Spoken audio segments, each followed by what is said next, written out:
and welcome once again to another episode of the HoriZone Roundtable. We just keep on keeping on. I'm Bob McDonald. I can be found on Twitter at Bob McDonald, and I am at campuspressbox.com. And with me, as always, with undoubtedly a lot to say, Jimmy Lemke. Hey, this is Joe Durr. You just gotta keep on keeping on. You got, life's a garden. You gotta dig it. Jimmy's at PantherU and PantherU.com. PantherU.com. And the saga continues. I'm trying to keep humor because humor is what's going to get me through these trying times of being a Panther basketball fan. Milwaukee's having some very, very interesting things going on over there, and the more on that continues. Later. Because first we want to talk. Yes, because while Milwaukee's still going on and Wright State's still looking for a head coach, we've still got teams playing. We've got Valpo. We've got Valpo who, really, they're heading to New York. They're in Madison Square Garden for the NIT semifinals. So it's fantastic. I love with it. Every it's great. And it brings me back to something that we talked about a few episodes ago. Unfortunately, Syracuse making me eat my words completely. Yeah. Yeah, I know. In the Elite Eight, it makes me look stupid. Awesome. Yeah.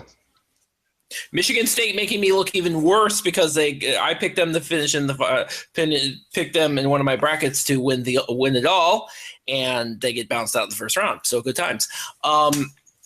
But Valpo, but with every passing game, yeah.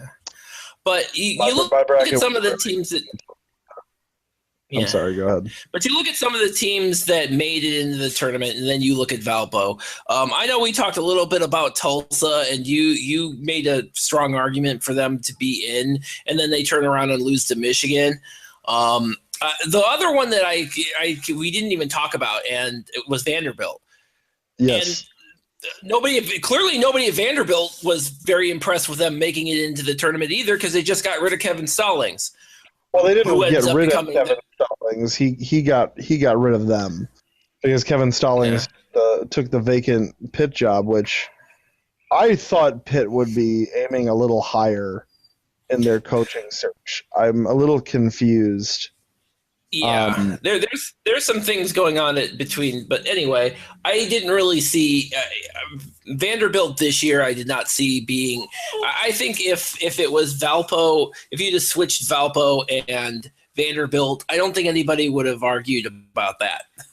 I really don't. And the way that Valpo has been playing in this NIT tournament kind of proves that, because the first two games they won by double digits, and then that final 8 game against St. Mary's, another team who arguably, who many people tried to make the argument to be as a bubble team as well. And it was really close up until about, 2 minutes left in the first half. And then Valpo just destroyed the St. Mary's. It wasn't really that Valpo. Yeah. Yeah, it wasn't really that Valpo had just blown them away offensively. It was that Valpo's it was defense.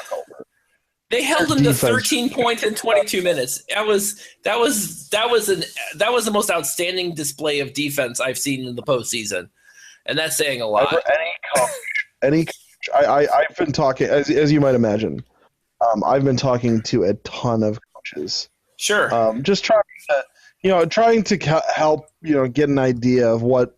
Everything, all this impact that everything's happened with our basketball program. So I'm talking to these guys, and the conversation happens over week, all through text. And I must have had 3 or 4 of them talk about how the second half of that Valpo St. Mary's game would be like the kind of half that they would show to their team on tape and be like, this is how you play defense. Yeah. They just locked him down. I mean, obviously, a player. You don't have a lot of kids like Vachil Fernandez around the place, but it's a great show of how that defense is just built around him. I was very impressed with Valpo. I thought that was their best. He put on a clinic. Michelle Fernandez put on a defensive clinic. Yeah, I mean, I don't even. Yeah, after a certain point, I don't think. I think the St. Mary's players were way too afraid to go in the paint because they knew what was coming up at them. He totally changes the game plan when Vachil Fernandez is out of the game changes because all of a sudden you can really attack him. But when he is out or when he is in the game, you don't have many options. You have to come at them from the perimeter, and if you're not shooting, game over. So if you're not shooting well, it's game over. So it's just basically.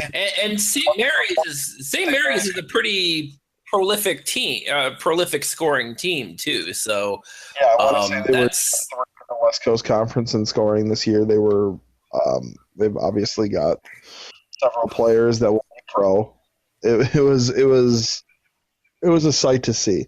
And if that team shows up at Madison Square Garden, Valpo is going to walk away with the NIT championship. And I really hope they do. That's what I'm thinking. That's the feather in the cap this conference needs in such a porous year, in such a difficult year for a lot of our programs. I mean, even the programs that did well. I mean, Wright State has this. This uncertainty hanging over their program. We underachieved, and our coach paid for it with his job, and now there's uncertainty with us. With our program, and then Oakland's obviously got a lot of players coming back. Green Bay is doing fine, but they're losing their two far and away best players. There's just so much uncertainty. So, and we did not do well as a conference this season because. As a conference, we were what 20? What did we finish 20th in the RPI? I mean, yes, 20th. This is our worst year maybe ever. I believe 04-05, the year we went to the Sweet 16, was the previous worst year, at least since the name changed and Youngstown was added. I believe we were 18th in the RPI in 04-05. And we went to the Sweet 16, so I mean, it wasn't like it was a total loss. I mean, that definitely saved it.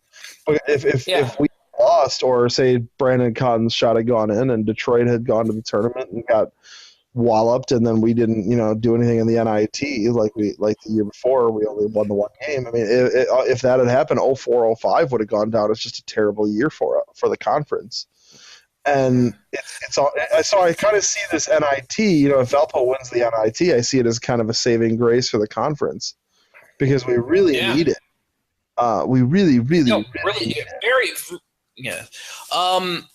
And if anybody can do it, it's definitely going to be Valpo. I mean, you look at the team makeup, and you really they're on a mission. They're on a mission to prove to everybody that they belonged in the big tournament. As opposed, they're playing now, mind you, they're playing BYU, so that's gonna be a real tough game for them. I'm a big fan. Just as anybody who's a college basketball fan, I'm a huge fan of Collinsworth. Obviously the pedigree, and everybody can talk about his dad and everything, but he's the kind of guard that is that real Mountain West guard. I realize they're not in the Mountain West anymore, but he's definitely he's definitely that kind of what you think of when you think of a college basketball guard. I'm just that off the ball guy. He's so solid, and Valpo's going to have their hands full with him. The Peters Collinsworth battle is a sight to see. That's gonna be a hell of a game to watch, just based on that matchup alone. Collinsworth versus Peters. That's gonna be a hell of a matchup. Each other, but what I mean is that the Collinsworth and Peters. I know. Trading blow for blow, and hopefully what happens is that Collinsworth and Peters will trade blow for blow, and then you'll get enough blows from Keith Carter and Tavon Walker. And just enough to put Valpo over the hump. And hopefully the defense can really figure out BYU because if they do and Valpo walks away with the NIT championship, I think it's a great feather in the cap for this conference in a very terrible year. Yes. But Valpo is not the only team. We still have the Horizon League still has a team playing.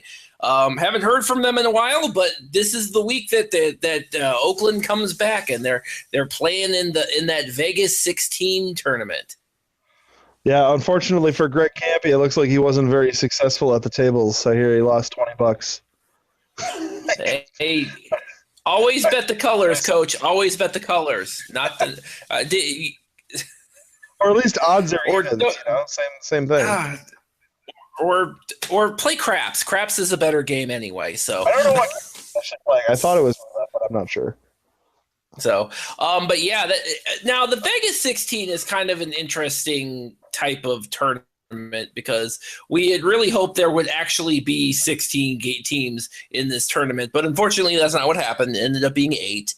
And you can see just based on the makeup of the teams that are in this Vegas 16 tournament is that Oakland with K. Felder is kind of going to be that marquee team that everybody's going to be looking out for. I mean, how many of these other teams have a Sporting News third team All-American on their team?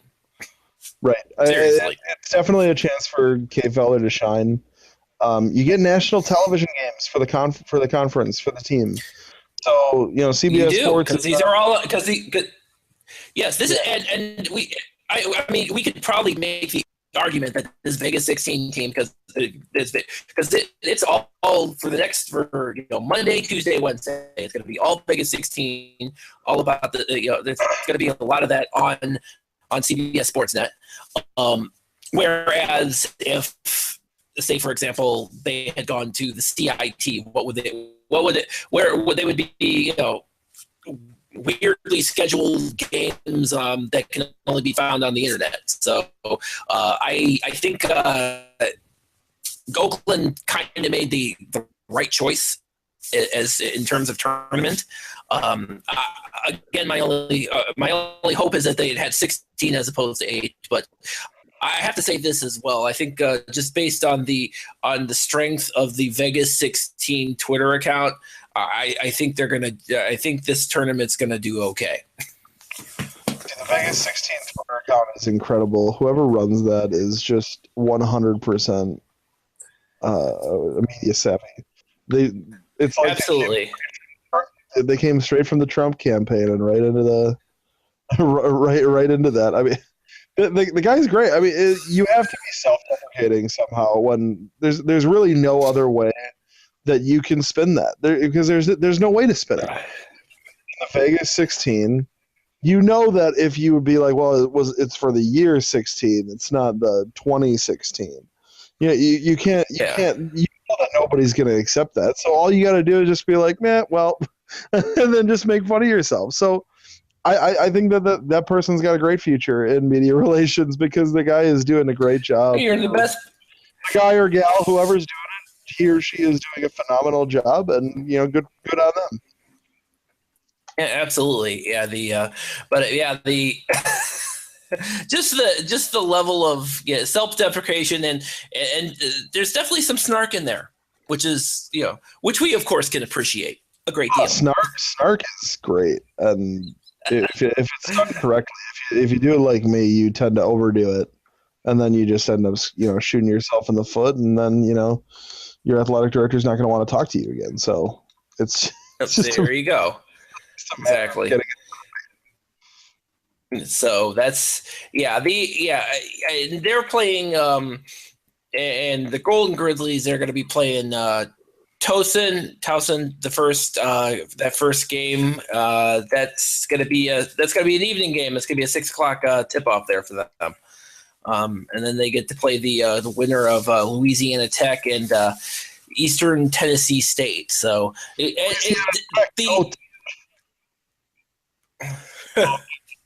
but the interesting thing about the way that this tournament is set up is that it is 3 straight days of games. So you have to go through 3 straight games 3 straight days to get through the tournament, to get through this. Sound familiar? So it's fine. I think it's great. I think the idea of a bowl game for basketball is a great tagline. And they're really playing it up that way as a bowl game for basketball, which I think is the best. They've really tried to step up it looks like the organizers have really worked on stepping up everything between the social media. Yeah, this one's run by BD Global. They're the same people that run the Gulf Coast Showcase that we were in this year, as well as Green Bay was in last year. And any Green Bay fan, anybody with Green Bay or Milwaukee or any of the other teams who have been in their tournaments will be able to tell you, like, these guys know what they're doing as far as promoting. So, it's in Mandalay Bay, and looking at the pictures from Mandalay Bay, you think of some of the other bye tournaments that they're out there, and you look at if you have X amount of money to spend, and you have a choice between going to the CIT where you don't know where you're gonna go, or Mandalay Bay. That's not really a hard choice.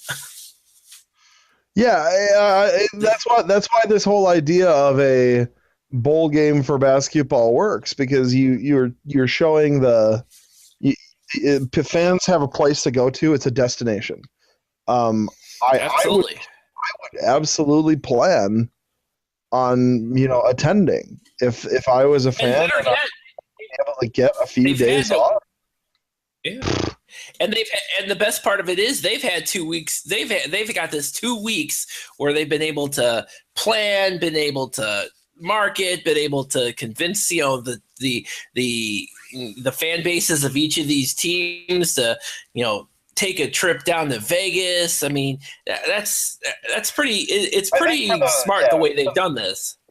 For the fans that were hoping to get in the NCAA or NIT and had planned as such, it's a really nice consolation prize.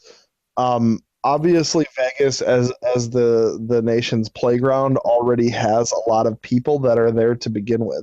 So exactly. It's not like you are. It's not like you're relying on the fans of Oakland and Louisiana Tech and Northern Illinois to feed the Mandalay Bay Arena. I'm sure that the arena will have sparse. Sure. I'm sure it'll be like the HoriZone League tournament where you'll have 3 maybe 4,000 seats for most of the game. But that title game with all the people betting on it's going to have a nice turnout, and it's going to be a real nice game. Well, I would be I wouldn't be surprised. I wouldn't sell. Honestly, you bring up the betting part of it. I wouldn't sell this for the crowd short, because if you're a gambler, if you're a basketball gambler, you're betting on any games. I think the funny thing that I have seen over the course of this past year, just from a Cleveland State standpoint, where there's not a lot of people who weren't paying attention after a certain point. The ones who were all the gambling guys. So I venture to guess that there's going to be, I think, just based on that standpoint. And again, Vegas is an entertainment town, and so if you can convince somebody to not go to see Britney Spears and go to the Vegas 16, well, good for college basketball. Right. It's excellent. It's something else. Unless the NCAA or NIT is going to expand and get rid of these other tournaments, who cares? I mean, isn't part of the draw of the NIT to get to Madison Square Garden and be in Madison Square Garden and check out Madison Square Garden and everything that comes along with that? That's the great thing about the NIT. So obviously, you're going to want to be part of this Vegas experience. So And I think what the big thing, and I think that's what's surprising to me is that you have such a destination like Vegas, and this turned out to be a tournament full of mid-majors. A lot of people thought that perhaps maybe some of the higher major teams might take a look at this tournament. Doesn't look like that's what happened this season. maybe maybe they'll turn around and look at it and say maybe next year, this might be an alternative for them. Yeah, so I had heard. I've like I said, I've been talking to coaches, and plenty of these coaches are high majors. And what I have kind of gathered, and I've also talked to a few coaches that are in this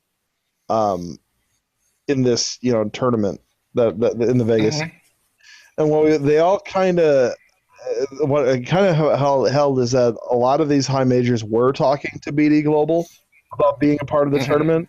And it was kind of like a straight wrong thing, and they're all kind of taking a wait and see.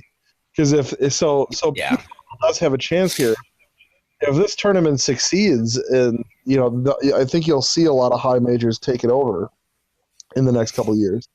I don't think the 8-team tournament is a drawback. Right? I think it's more the promotion, and how do you get butts in the seats? And how is the experience for the team? Yeah. Near as I can tell, they seem to be having fun. So yeah, the teams seem to be having a great time, which is good for them. Did you see the? Except for Greg Campy, who lost money. So I think he only lost like $20, so I think he'll live. But do you see the Oakland player? They had a screenshot of the team photo.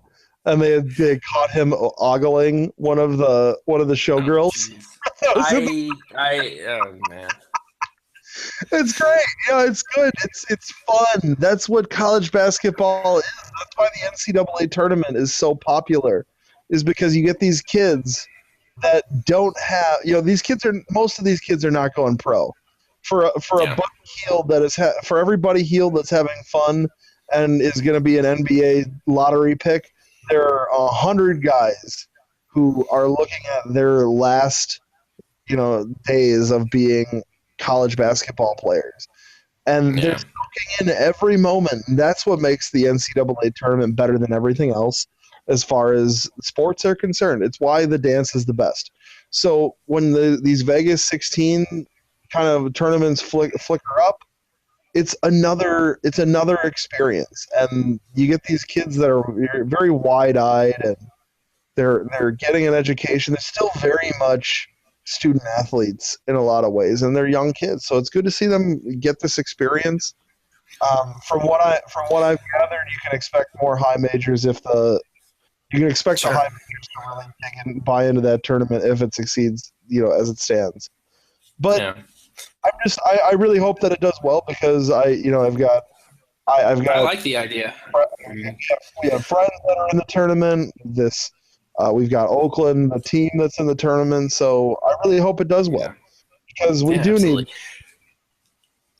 Yeah, I have to admit, when they spend a couple of days trying to fumble around with the brackets for this, I was a little concerned with kind of how this was going to end up, but But again, they kind of owned it, and they rolled with it, and that's something about I guess to throw a bunch of Vegas cliches down, they doubled down on it, and looks like they want to see if they can cash out at the end. And I realistically, I think they have a good shot. They have a good shot. Yes. Other metaphors involving betting money. Yes. Oh, I'm sure we'll have plenty of them. So let's go ahead and get into while we've got the two teams that are in the postseason, we've got two teams that are looking for coaches.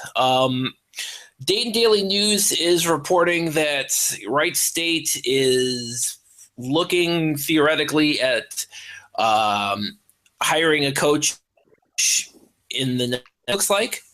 They put up the Dayton Daily News earlier this week put up a list of coaches that I think they just pulled out of their ass. I think the list that Bob Grant has is probably a little different than what the Dayton Daily News had. I don't know what Bob more than somewhat. Was Bob Grant a Dayton guy? Like, was he like a University of Dayton guy? Because I don't know. Makes sense if he was a UD guy. If he's not a UD guy, then the list makes no sense whatsoever. It looks like they just put it together on their own. Like, no, I mean, yeah, the two reasons that I think of this list is that list from the Dayton Daily News is kind of I'm having a slow news day and I need to write something about this type of thing, is that they included on that list 2 high school coaches. Seriously, yeah, 2 high school coaches, including, and this one I thought was especially amusing. The head coach at Dayton Thurgood Marshall High School, who happens to have 2 seniors. One of them is the coach's son, who I believe is not committed to anywhere yet. The other one is Evan Claiborne. And do you know why I know that name, Jimmy? Because he's on Cleveland State's recruiting list. He's a signed Cleveland State recruit. He signed in the fall. Yeah. He signed on the dotted line in the fall. So I thought that was amusing. They added that guy in there. Yeah, it wouldn't be the absolute first time that a high school coach was made head coach of a Division I program at our level. Obviously, we're talking about I'm talking about Akron. I believe Keith Dambro went straight from St. Vincent St. Mary's to Akron. Am I? Yes. Dambro used to coach in the MAC many years ago. He actually the reason that I know about the racial slur or whatever it was that he used in the 92. I remember hearing. But like what I'm saying is like he had kind of been excommunicated. And then afterwards, but he wasn't. But the difference between Dambrot and these other guys is that Dambrot had coaching experience at the Division I, had coaching experience at the college level. These guys don't. I mean,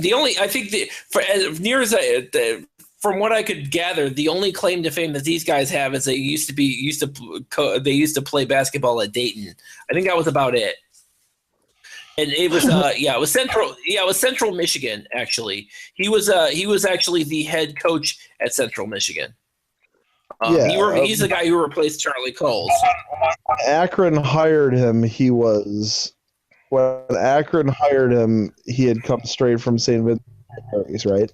Yeah, he did, and he was actually and after St. Vincent St. Mary's, he was actually an assistant from 2001 to 2004 under Dan Hipsher, who if I understand correctly, also lost his job this season too again. But yeah, Dambrot was there. I think LeBron's sophomore year, I think it was, and then he moved over to for 2 years in varsity. Yeah, he was there. Yeah, so yeah, and he was the. At Akron, I believe he had 2 of LeBron's friends, Romeo Travis. Yeah, Drew Joyce. Romeo Travis, Drew Joyce III. Yep. But regardless, again, his background prior to being excommunicated was as a college coach. I mean, he had coached at Division II Tiffin, he coached at Dashland, and then he ended up at Central Michigan, where he kind of screwed the pooch, and was excommunicated. But these guys are coming straight from high school, so it's I don't see it. I don't see it.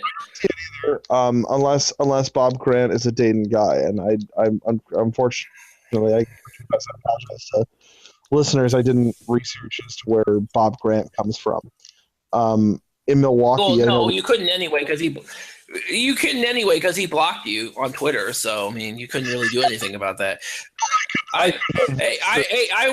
will say this. I have not sparked the ire of Bob Grant, and I have not yet been blocked. So apparently, I didn't say enough about him in the last episode to warrant a blocking. So, I guess we have proven now that I am the good cop to your decidedly bad cop on this particular matter. I don't know what to tell you, man.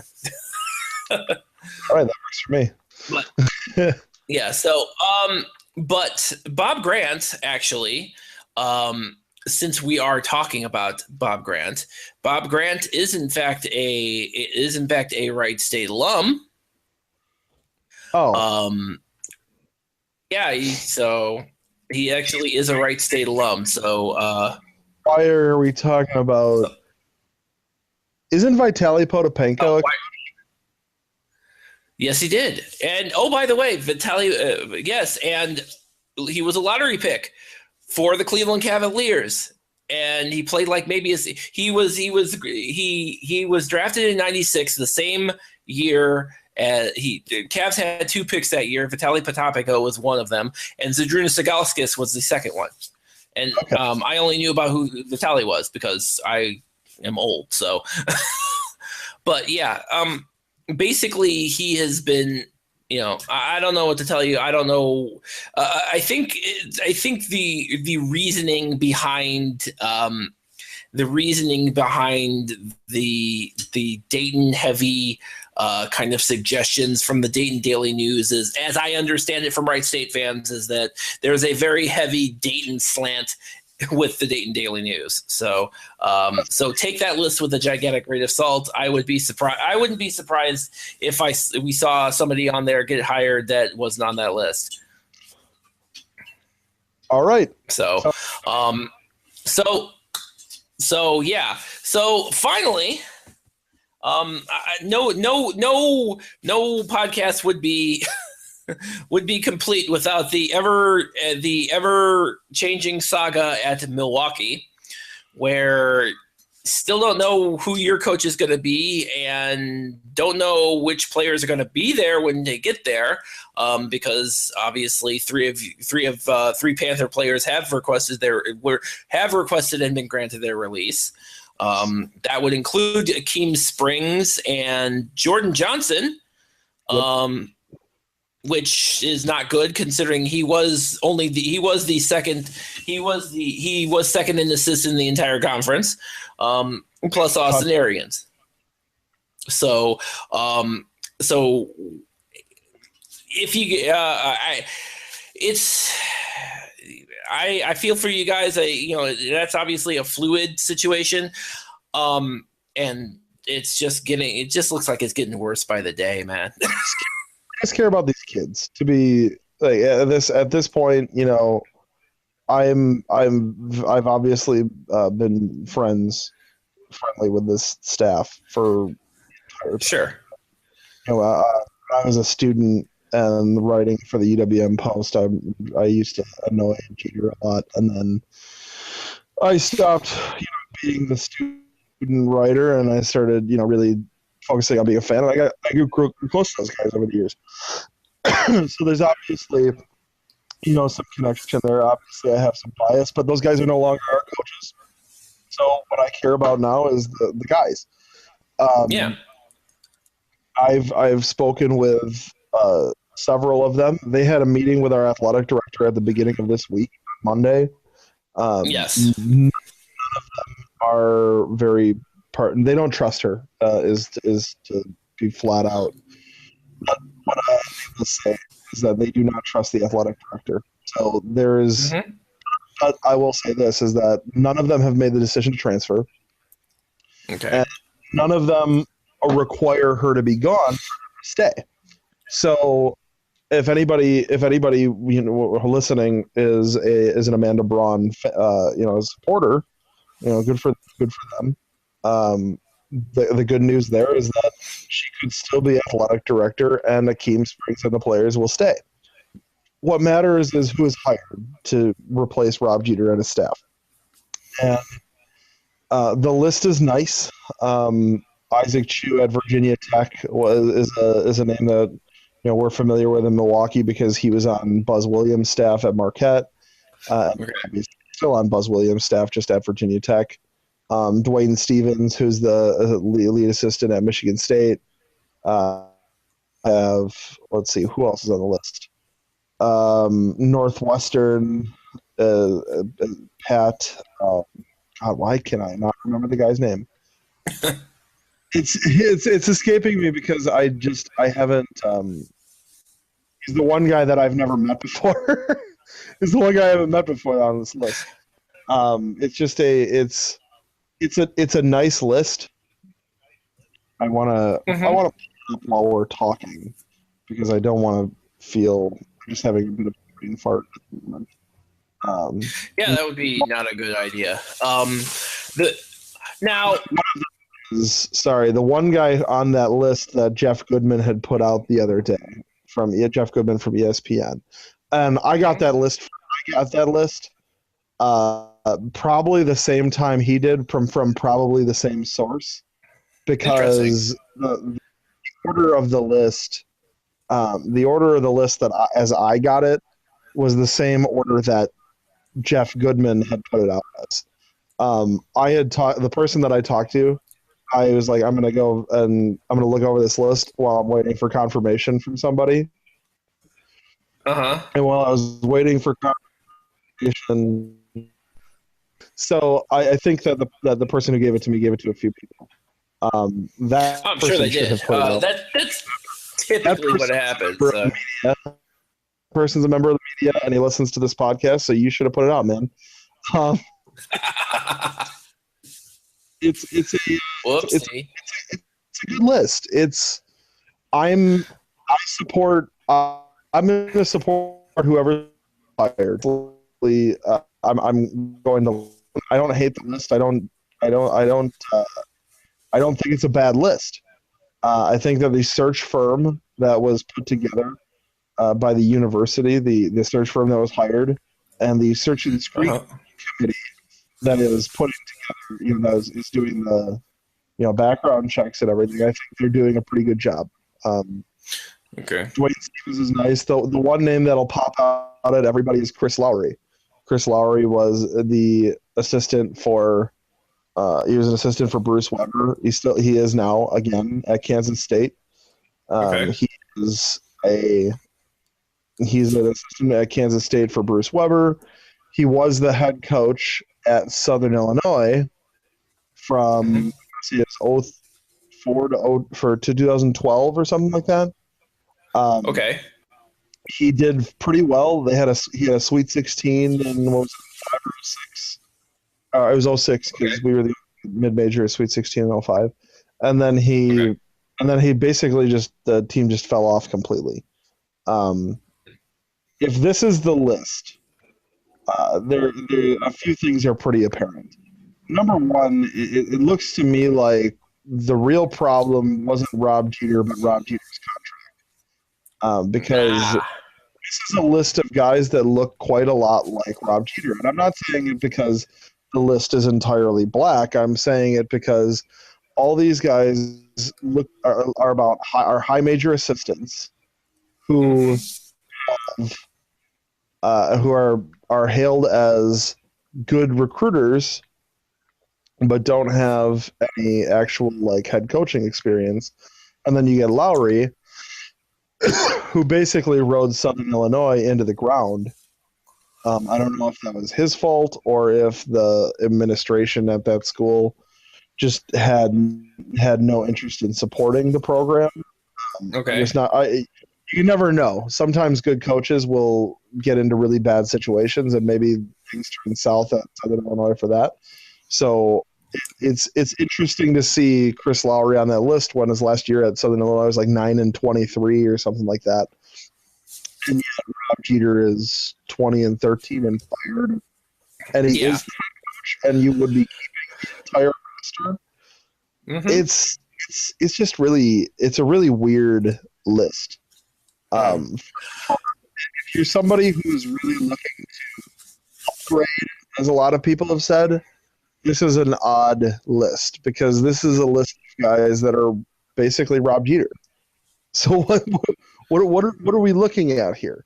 Obviously of the list because I'm a big supporter of Rob Jeter. Okay. I obviously think the talent on this list, and I know that there are guys that could succeed here if given the proper support. So yeah. So, but the one that I wanted to wrap things up. One last thing, Jimmy, and I know this is near and dear to your heart. Something is going on within your fan base right now, particularly your message boards, that is a little off.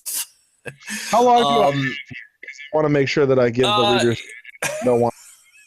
How long? Unfortunately, you only got a couple minutes, man. We have two message boards. One is the UWM Freak board, and that board has existed since 2002. That message board is very much it is by far the highest membership in the HoriZone League. Yes. I don't know if it's the most active. I think Wright State's probably the most active, maybe Valpo. But we have the most members because we built up quite a lot in the successful years of the mid-2000s. Their second board, it's my board with PantherU.com. I started that one in November of 2011, I believe I'm trying to remember is when we started. But the point is that the board really didn't exist much because I had tried to get people over. We have a premium section of the forum, but the Freak board was so high in its membership and active, so people really didn't, move over. And when things became inactive, they would become inactive everywhere. So it was hard for me to really get things started until this last week. Earlier this week. So people who don't know, obviously, we've been talking about Amanda Braun, the athletic director, and how I and quite a few people, including our now former biggest donor, David Nicholas, we see her job as athletic director to be unsatisfactory, to say the least. So, the UWM Freak Board has an admin who nobody knows who it is. I believed it was somebody who is an Amanda supporter and donor who is increasing his donations, as he told me. Is the only person who has told me that he's increasing his donations, by the way, because he really wants to. The admin. So we don't know who this admin is. All we know is that this admin didn't like the arguments that were going on between the Milwaukee fans on that board, as well as the brand new characters that had not been a part of the message board at all before, and were really getting hammered because everybody pretty much saw them as surrogates for Amanda Braun, who are jumping onto the message board to fight her battles for her in the online community. And they're all doing it anonymously, so there's no like saying who this person is or who there isn't. I talked to a lot of these people, so I kind of and I've gotten to know plenty of them over the years. So I was trying. I think I know who a couple of them are, but the point is it doesn't matter. I had gone on there and been like, look, moderators can see, because I used to be a moderator. Yeah. And I was like, you can see IP addresses. Just sitting in the athletic department and sitting on those message boards and posting. Whoever's a moderator or the admin can see what your IP address is. So don't go out there like trying to act like, act all big and bad and act like a fan when somebody who disagrees with you can find out. But so the admin got angry at that because I wasn't threatening to out the guy. I was just saying that I could see it. I didn't.